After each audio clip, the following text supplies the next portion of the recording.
মেলা। এবার ঘুরতে ঘুরতে চলে আসলাম কামরাঙ্গীর চর শেখ জামাল মেলার মধ্যে পিজা খাওয়ার জন্য। আমরা চলে আসলাম পিজা স্টোরের সামনে। পিজাওয়ালা ভাইকে বললাম যে তোমার এখানে স্পেশাল পিজা কোনটা হবে, ও বলে 8 নম্বর পিজাটা স্পেশাল হবে। তাই ওর সাজেশন অনুযায়ী আমরা বললাম তাহলে তুমি বানাও, তোমার যে বেস্ট পিজাটা আছে সেই পিজাটাই আমাদের জন্য রিসিভ করো। তো রেডি করতেছে, দেখছেন পিজা বানাচ্ছে এবং সাথে সাথে অন্যজনের সাথে কথা বলতেছে এবং আমার সাথে বলতেছে। আমি বললাম তুমি এবার তোমার স্টোরের সবচেয়ে বেস্ট পিজাটা তৈরি করো। সাথে সাথে আমার ম্যাডামে দেখলাম আরেকজনের সাথে কথা বলতেছে, পাগল লালার সাথে।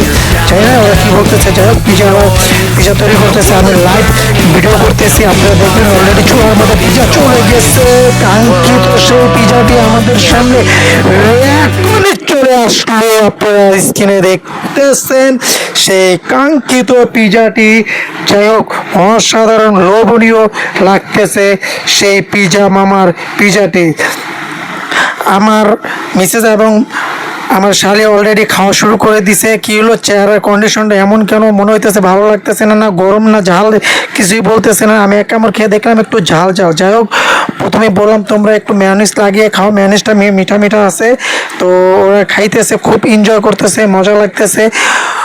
যাই হোক পিজাটা আসলে সত্যিকার অর্থে অসাধারণ ছিল, কিন্তু আমার মনে হয় ওদের পেট ভরা ছিল দেখে ওরম একটা খাইতে পারে নাই।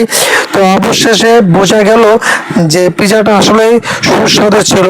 পিজাওয়ালা মামা পিজাটা যথেষ্ট সুন্দর করে বানিয়ে দিয়েছে এবং সার্ভ করতেছে, সেটা আমি ওর বানানোর সিস্টেম দেখে বুঝে গেছি। অসাধারণ ছিল পিজাটা সার্ভ করছে যেভাবে, আমার কাছে খুবই খুবই খুবই সুন্দর লাগছে। যাই হোক আপনারা যারা পিজা লাভার তারা চলে আসতে পারেন শেখ জামাল মেলার পিজা খেতে। তো যাই হোক পিজাওয়ালার নাম আপনারা প্রথমে দেখছেন, পরে আমি অবশেষে নিজে একটু ট্রাই করলাম। ওকে বললাম একটু ক্যামেরাটা ধরো তো দেখি পিজাটা কেমন লাগে। ওয়াও, অসাধারণ ছিল ভাই পিজাটা।